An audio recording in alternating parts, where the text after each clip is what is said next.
Hello friends, நான் உங்களை பார்த்து ஒரு கேள்வி கேட்குறேன். உலகத்திலேயே ரொம்ப பழமையான கோவில் எது? நிறைய பேர் துருக்கியில் இருக்கிற கோபெக்லி டெஃபன்னு சொல்வீங்க. ஆனால் ஒரு விஷயம் தெரியுமா? அதை விட பல மடங்கு தொன்மையான ஒரு கோவில் நம்ம தமிழ்நாட்டில் இருக்குன்னா நம்புவீங்களா?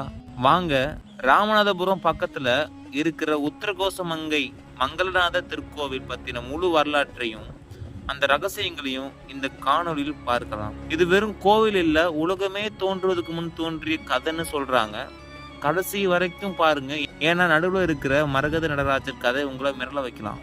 மண்ணுக்கு முன் தோன்றிய மங்கை. இந்த கோயிலோட பேர் உத்தரகோச மங்கை. உத்திரம்னா ரகசியம், கோசம்னா விளக்கம். மங்கைக்கான பார்வதி தேவி, அதாவது ரகசிய விளக்கத்தை பார்வதி தேவிக்கு சிவபெருமான் உபதேசித்த இடம்னு அர்த்தம். இந்த கோவிலின் பெருமை என்னன்னா, மண் தோன்றிய போதே மங்கை தோன்றியதுன்னு ஒரு வாக்கியம் சொல்றாங்க.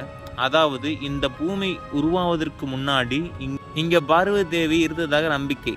அதனாலதான் இதுதான் உலகத்திலேயே முதலில் தோன்றிய சிவன் கோவில் ரொம்ப பக்தியா சொல்றாங்க. வரலாற்று ஆய்வாளர்கள் இதோட காலத்தை சுமார் 3000 வருஷங்களுக்கு மேல இருக்கும்னு சொல்றாங்க. சிம்பிளா சொல்லணும்னா, நம்ம நாகரிகம் ஆரம்பிக்கிறதுக்கு முன்னாடியே இந்த சிவன் கோயில் இருந்திருக்கு.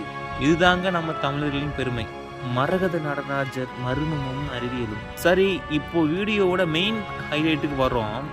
அதுதான் இங்க இருக்கிற நடராஜர் சிலை. நீங்க பார்த்து பழக்கப்பட்ட நடராஜர் சிலை மாதிரி இது இருக்காது. ஏன்னா இது 6 அடி உயரம் மரகத கல்லால் செஞ்ச சிலை. யோசிச்சு பாருங்க, 6 அடி உயர மரகத சிலை. இது ஒரு அற்புதங்க.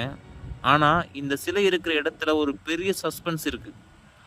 வருஷம் முழுக்க இந்த சிலையை பார்க்க முடியாது. ஏன் தெரியுமா? மரகத கல் ரொம்பவே மென்மையானது. அதுக்கு எதிராக அதிர்வலைகள் பட்டா, இல்லை அதிக ஒளி கேட்டா, இல்லைன்னா அதிக வெளிச்சப்பட்டா அந்த சிலை உடையறதுக்கு வாய்ப்பு இருக்கு. இதுக்கு கோவில் நிர்வாகம் என்ன பண்ணாங்க? அறிவியல் காரணங்களுக்காக வருஷம் முழுக்க இந்த சிலையை சந்தன காப்பு போட்டு மூடி வச்சிருப்பாங்க.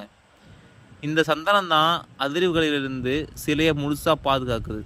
வருஷத்துல ஒரே ஒரு நாள், அதாவது திருவாதிரை நட்சத்திரம் இருக்கிற அன்னைக்கு மட்டும்தான் அந்த சந்தன காப்பை கலைந்து கண்ணை பறிக்கும் அந்த பச்சை நிற மரகத நடராஜரை நாம தரிசனம் பண்ண முடியும்.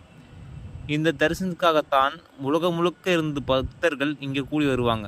ராமாயணமும் ரகசியங்களும். சரி, இந்த கோவில் வெறும் சிவன் கதை மட்டுமா? இல்ல, இங்க ராமாயணத்தோட தொடர்பும் இருக்கு. இலங்கைக்கு மன்னனான ராவணன் தன்னோட மனைவி மண்டோதரிய இந்த கோவிலுக்கு வந்துதான் திருமணம் செஞ்சதாகவும், இங்க வழிபட்டதான் அதிகம் பலம் பெற்றதாகவும் சொல்றாங்க. அப்புறம் இங்க இருக்கிற இன்னொரு ஆச்சரியம், சிவன் பார்வதிக்கு வேத ரகசியங்களை உபதேசம் பண்ணப்போ அதை எட்டி பார்த்த ஒரு ரிஷியை சிவபெருமான் மரமா போகும்படி சபிச்சாராம்.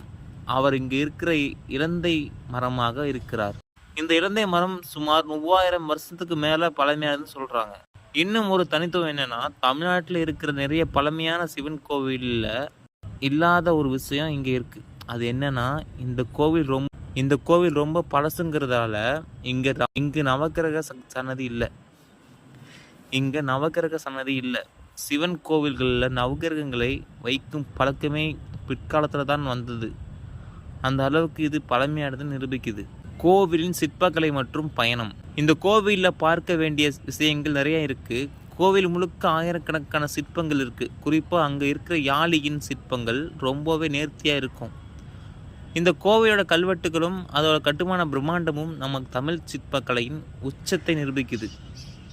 நீங்கள் இங்கே வரணும்னு நினச்சா இந்த கோவில் ராமேஸ்வரத்திலிருந்து சுமார் 16 கிலோமீட்டர் தொலைவில் இருக்குது. திருவாதிரை தரிசனம் பார்க்கணுமா? டிசம்பர் அல்லது ஜனவரி மாதத்தில் வரும். இறுதியாக, உத்தரகோசமங்கை கோவிலை பற்றின இந்த தகவல் உங்களுக்கு ஆச்சரியத்தை கொடுத்துச்சா? ஒரு கல்ச்சர் எவ்வளோ பழமையாதுன்னு பார்க்கணுன்னா அதுக்கு நம்ம தமிழ்நாட்டுக்கு தான் போகணும். உலகமே அறியாத ஆனால் ஆயிரக்கணக்கான வருஷ பாரம்பரியத்தை சுமந்துக்கிட்டு இருக்கிற இந்த மரகத நடராஜரை நீங்கள் தரிசனம் பண்ணியிருக்கீங்களா? நீங்கள் இந்த கோவிலுக்கு போயிருந்தா உங்கள் அனுபவத்தை மறக்காமல் கமெண்ட் பண்ணுங்கள். அடுத்த வீடியோ சந்திப்போம். நன்றி.